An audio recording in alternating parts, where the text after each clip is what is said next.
In the spring of 1777, one of the best combat officers in the Continental Army walked away from the war. He did not defect, he did not run. He simply decided that he had been disrespected one too many times by a Congress that could not tell the difference between a soldier who had bled on the battlefield and a politician who had never heard a musket fire. His name was John Stark, and he went home to New Hampshire, back to his sawmill and his farm and his wife Molly and their 11 children. Most people assumed they would never hear from him again. 5 months later, those same people watched him ride back into the fight with nearly 1,500 farmers and hunters behind him, none of them wearing uniforms, most of them carrying their own personal firearms, and on a hot August afternoon in the hills near Bennington, Vermont, John Stark and his ragtag militia destroyed 2 detachments of professional European soldiers so completely that it broke the spine of the British invasion from Canada. That victory set the stage for Saratoga, the battle that convinced France to enter the war on America's side and change the course of the entire revolution. The general who quit the war ended up winning one of its most important battles, and the story of how that happened starts long before the revolution in the wilderness of colonial New Hampshire, with a 23-year-old trapper, a riverbank, and a war party he never saw coming. Stark's stubbornness, the very thing that made him quit the army, was something he was apparently born with, and it showed up early. In the spring of 1752, young John Stark was out on a fur trapping expedition along the Baker River in the White Mountains with his older brother William, a neighbor named Amos Eastman, and a friend named David Stinson. They had been out for weeks and collected a fortune in pelts, furs worth over 500 pounds. But as April dragged on, they spotted signs that Abenaki warriors were in the area. The smart move was to pack up and leave. They started pulling their traps. On the evening of April 28th, Stark was alone on the riverbank retrieving the last trap when he looked up and found himself surrounded by 10 or 12 armed Abenaki warriors. They asked where his friends were. He pointed in the wrong direction. The warriors dragged him along and eventually caught up with the rest of the group. They shot and killed David Stinson. They captured Amos Eastman, but Stark managed to shout a warning to his brother William, who escaped downstream in a canoe. The Abenaki beat Stark for that. He did not care. Over the next several weeks, the warriors marched Stark and Eastman roughly 300 miles north into Canada, to the Abenaki village at St. Francis near Quebec. When they arrived, both captives were forced to participate in a ceremony called running the gauntlet. 2 lines of young warriors formed up, each one holding a club or a heavy stick. The captive had to run between the 2 lines while the warriors swung at him. Amos went first. He endured the beating, stumbling and falling, and barely made it through alive. Then it was Stark's turn. But Stark did not play by the same rules. Instead of just taking the hits, he grabbed a club from the first warrior in line and started swinging it at both sides, fighting his way through, giving as good as he got. The whole thing turned into chaos. The older members of the tribe watched this spectacle and started laughing. The chief was so impressed by Stark's defiance that he adopted both young men into the tribe. Stark lived among the Abenaki for several months. They taught him their language, their customs, and their way of fighting in the wilderness. Years later, Stark would say that the Abenaki treated him with more kindness than he had ever seen prisoners of war receive from any civilized nation. In the spring of 1753, agents from Massachusetts arrived and ransomed both men. Stark was released for 103 Spanish dollars. Eastman went for 60. The experience left a permanent mark on Stark. He carried those wilderness survival skills and fighting tactics with him for the rest of his life. And he carried something else too, a deep respect for the people who had captured him. That respect was tested just a few years later. In 1755, the French and Indian War erupted across the frontier, and the New Hampshire wilderness that Stark knew so well became a battlefield. Stark enlisted alongside a fellow frontiersman named Robert Rogers. and the two of them became part of one of the most legendary military units in colonial American history, Rogers Rangers. These men were scouts, raiders, and guerrilla fighters. They operated in the forests and mountains between the British and French lines, running reconnaissance missions, ambushing supply convoys, and surviving in conditions that would have killed regular soldiers. Stark thrived in this world. He was promoted to captain, fought in brutal engagements along Lake George and Lake Champlain, and earned a reputation as one of the toughest and most capable officers in the unit. British General Thomas Gage, who would later become the military governor of Massachusetts, said that if John Stark was with a group of soldiers, they would fight because he was a brave fellow. But in 1759, Rogers Rangers received an order that Stark could not follow. General Jeffrey Amherst commanded the Rangers to attack the Abenaki village at St. Francis, the very same village where Stark had been held captive, the very same community where his adopted family still lived. Stark was the unit's second in command. He refused to go. He resigned and went home to New Hampshire. It was a decision born out of loyalty, not cowardice, and it may have been wise for more reasons than one. The Rangers carried out the attack anyway, and the results were ugly. They killed about 30 people at the village, most of them women and children, according to Abenaki sources. On the march back, vengeful Abenaki warriors tracked the Rangers through the wilderness and killed nearly 50 of them. Stark avoided all of it.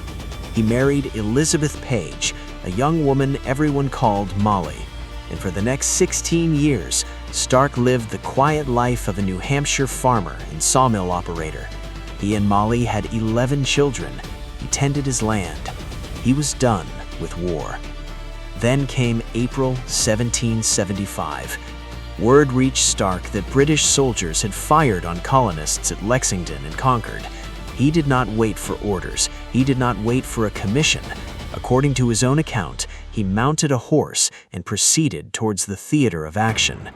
His New Hampshire neighbors rallied behind him, and the Massachusetts Provincial Congress appointed him colonel of the 1st New Hampshire Regiment. Within weeks, Stark and his men were outside Boston, part of the growing force of colonial militia surrounding the British garrison. The first real test came on June 17, 1775, the Battle of Bunker Hill. Now, the battle was actually fought on Breed's Hill, not Bunker Hill, because of a mix-up in orders, but the name stuck anyway. This was a mess from the start. The American commanders had built a redoubt on the hilltop, and it was within range of British artillery and the Royal Navy warships anchored in the harbor. Everybody knew the British would come to take it. The question was how.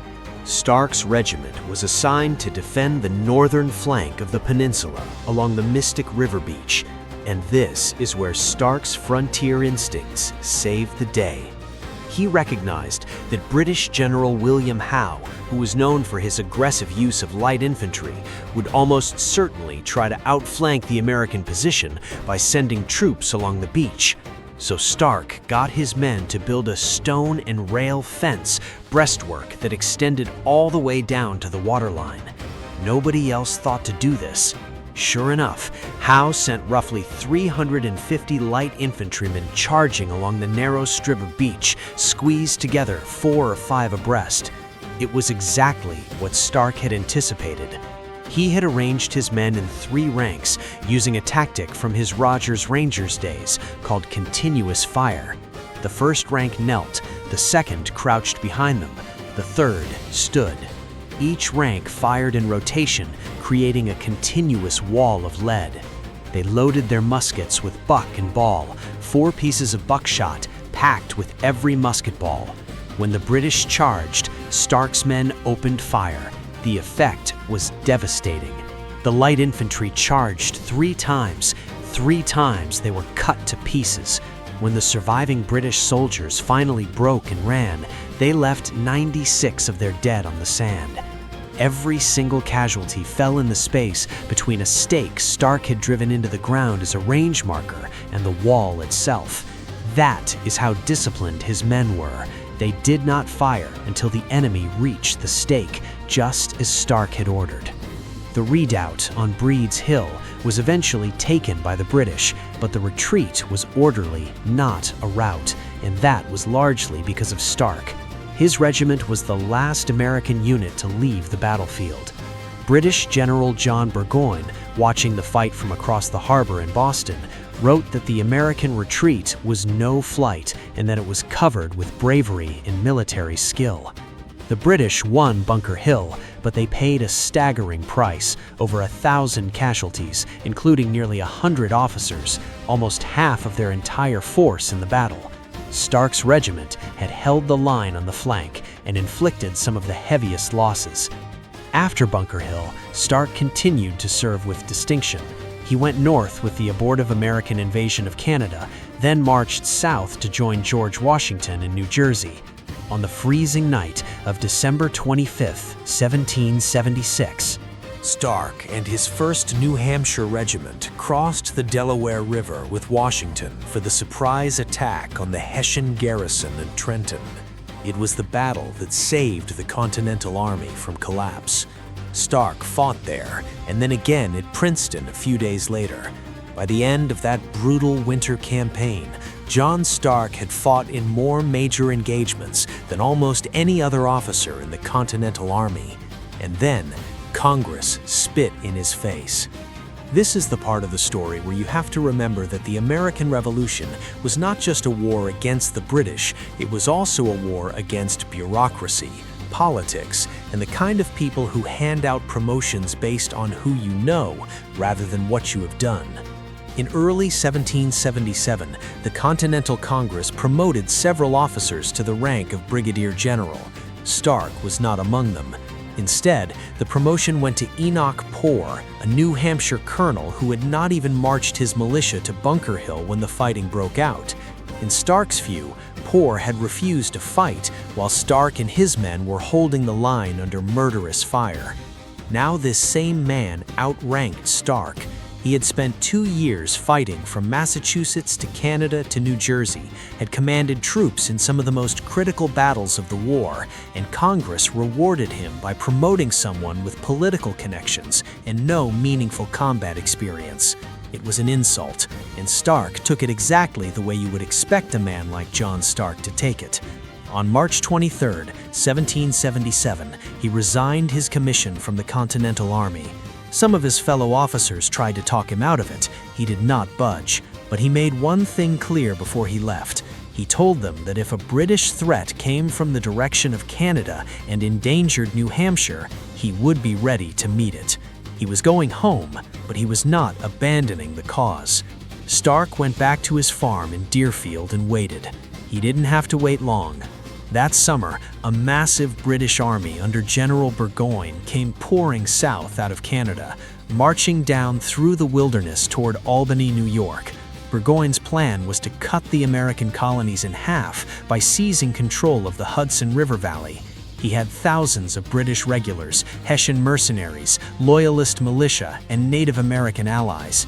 The force seemed unstoppable. The Continental Army was scrambling to put together a defense, and Burgoyne kept pushing south. But Burgoyne had a problem. His supply lines were stretched thin, and his army was running low on horses, food, and equipment. When he learned that the Americans had a supply depot at Bennington, he decided to send a raiding force to seize it. The man he chose for the job was Lieutenant Colonel Friedrich Baum, a Hessian officer commanding a mixed force of about 670 soldiers. Baum had Brunswick dragoons, dismounted because they had no horses, along with British regulars, loyalist volunteers, Canadian militia, and a contingent of Native American scouts. He also had 2 small cannons. Burgoyne expected this to be a quick grab. He had been told the depot was lightly guarded. What nobody knew was that John Stark had already heard the call.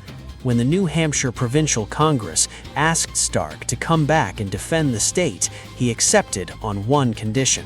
He would not answer to the Continental Army's command structure. He would not take orders from Congress or from any of the generals Congress had appointed. He would fight this battle his way, on his terms. answering only to New Hampshire. They agreed, and almost overnight, Stark assembled almost 1,500 militiamen. These were not professional soldiers. They were farmers, blacksmiths, tanners, and woodsmen. They didn't march in neat formations. They trusted John Stark, and they knew how to shoot. Stark marched his militia to Bennington and learned that Baum's force was approaching from the west. On August 13th, scouts from both sides made contact near the Wallamsack River, about 10 miles from Bennington. Baum sent a message to Burgoyne asking for reinforcements. He also dug in, fortifying his position on a hilltop and building small redoubts. Then the rain came. All day on August 15th, it poured. The ground turned to mud, the rivers ran high, and both sides sat watching each other across the valley, waiting for the weather to break. Stark used the rain delay to plan his attack, and the plan he came up with was far more sophisticated than you would expect from a force of civilian militia. It was a double envelopment, an attack from multiple directions at the same time. He sent 200 men around to the right to hit Baum's rear. 300 went around to the left. Another 200 moved against a position held by Loyalist troops. 100 men launched a feint against Baum's main redoubt to hold his attention, and then the main body would assault straight up the middle. On the morning of August 16th, the rain stopped and the sun came out. Stark looked at his men and, according to multiple accounts, delivered one of the most memorable battle speeches of the entire Revolution. He pointed toward the enemy position and told his troops that there were the Redcoats and Tories and that they were ours, or this night, Molly Stark sleeps a widow. At around 3 o'clock in the afternoon, the attack began. Stark's flanking parties hit Baum's position from both sides at once. The Loyalist troops crumbled first, then the Native American scouts, seeing the battle turning, melted into the woods. Baum's Hessians fought hard from behind their log and earth fortifications, but they were surrounded and outnumbered. The fighting was intense and close. Muskets fired at point-blank range. Men fought hand-to-hand with bayonets, swords, and musket butts. One American soldier named Joseph Rudd tried to take a Hessian prisoner, but his musket misfired. The two men grappled until Rudd drew the German's own sword. The Hessian broke free and ran, only to be clubbed to death by another American with a musket butt. This gives you some idea of how chaotic and personal the fighting was. Baum himself was mortally wounded during the assault. His position collapsed. Stark would later describe it as the hottest engagement he had ever witnessed, resembling a continuous clap of thunder. But the battle was not over. Just as Stark's men were mopping up, a second enemy force arrived. Lieutenant Colonel Heinrich von Breyman marched in with roughly 640 reinforcements and 2 6-pound cannons. If these fresh troops had hit Stark's scattered and exhausted militia, it could have turned the entire battle around. This is where the story gets a dose of pure luck. At almost exactly the same moment Breyman arrived, Seth Warner and 350 Continental soldiers from the Green Mountain Boys also reached the battlefield. Warner's men slammed into Breyman's column, and the fighting erupted all over again. Stark rallied his tired militia and threw them back into the fight alongside Warner's Continentals. For another 2 hours, the battle raged. By nightfall, Breyman's force was shattered.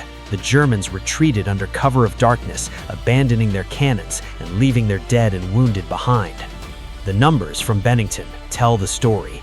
The British and Hessian forces suffered around 207 killed and roughly 700 captured. The Americans lost about 30 killed and 40 wounded. In a single afternoon, John Stark and his volunteer militia had effectively destroyed 2 entire detachments of Burgoyne's invasion force. The supplies Burgoyne needed so desperately never reached him. The men he lost could not be replaced. And the morale blow was enormous. Professional European soldiers, trained and equipped by the greatest military powers on earth, had been routed by a bunch of New Hampshire farmers, led by a general who was not even technically part of the Continental Army. The impact on the broader war was immediate. Burgoyne's army, already struggling with supply problems and stretched thin across unfamiliar territory, now had a gaping hole in its ranks. When Burgoyne continued south towards Saratoga, Stark was not done with him. After the Battle of Freeman's Farm in September, Stark moved his brigade into position at a geographic feature that would become known as Stark's Knob, blocking Burgoyne's only practical line of retreat north toward Lake George and Lake Champlain. The British general was trapped. On October 17, 1777, Burgoyne surrendered his entire army. It was the first major surrender of a British force in the war, and it convinced France that the Americans could actually win. French money, French soldiers, and the French Navy would follow. Without Saratoga, there is no French alliance. Without the French alliance, the American Revolution almost certainly fails. And without Bennington, there is no Saratoga, at least, the way it happened. Here's something worth thinking about. Benedict Arnold and John Stark were both brilliant combat commanders. Both were passed over by Congress for promotion in favor of men who did not deserve it. Arnold let the bitterness consume him and turned traitor, trying to sell West Point to the enemy. Stark got just as angry, maybe angrier, but he never turned against the cause. He came back when it counted and fought harder than ever. Same insult, completely different outcomes. Congress finally recognized what Stark had done. In October 1777, they promoted him to brigadier general in the Continental Army. He accepted the commission and continued to serve. He commanded the Northern Department 3 separate times between 1778 and 1781. He led a brigade at the Battle of Springfield, New Jersey in 1780. In September of that same year, he sat on the board of 13 general officers that convicted British Major John Andre, the spy who had helped Benedict Arnold plot to surrender West Point to the enemy. Stark was present for one of the ugliest betrayals of the entire war, and he helped deliver the judgment. When the Treaty of Paris ended the war in 1783, Congress promoted Stark to Major General. He resigned his commission on November 3, 1783, and went home to Derryfield for the final time. He was 55 years old. He had fought in 2 wars, survived capture by native warriors, served alongside some of the most famous names in American history, and helped win the independence of a nation. And what did John Stark do next? He farmed. He ran his sawmill. He raised his family. He never ran for office. He never sought public attention. Of all the generals of the American Revolution, historians have noted that Stark was the only one who truly retired from public life. A genuine American Cincinnatus, the Roman general who returned to his plow after saving the Republic. Stark lived an extraordinarily long life, even for modern standards. He outlived his wife Molly, who died in 1814. He outlived nearly every officer he had ever served with. By the early 1800s, Stark was one of the last living connections to the founding of the nation. Most of the men who had fought alongside him were gone. Washington had died in 1999. Most of the other generals had passed away in the years that followed. Stark just kept going, year after year on his farm in Manchester, watching the country he had helped create grow and change around him. In 1909, a group of veterans from the Battle of Bennington organized a celebration to commemorate the anniversary. They wrote to Stark, who was then 81 years old, and invited him to attend. He was too old and too sick to make the journey. But he sent them a letter, and at the end of that letter, he included a toast that he asked them to read on his behalf. The words he chose were simple: live free or die. Death is not the worst of evils. Those words were not just a slogan.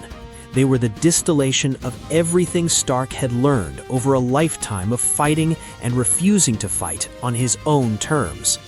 He ran the gauntlet and fought back. He defended a beach at Bunker Hill when nobody else thought to do it. He crossed the Delaware in the dead of winter. He had quit the army on principle and come back when his homeland needed him. He had rallied farmers against professional soldiers and won. And now, at the end of his life, he boiled it all down to 5 words. In 1845, the state of New Hampshire adopted those words as its official motto. They appear on every license plate in the state to this day.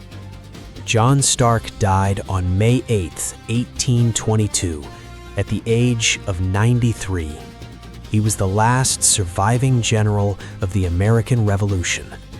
His remains were buried with military honors on his own farm in Manchester, the same town where he had lived since he was 8 years old, the same place he had always come back to.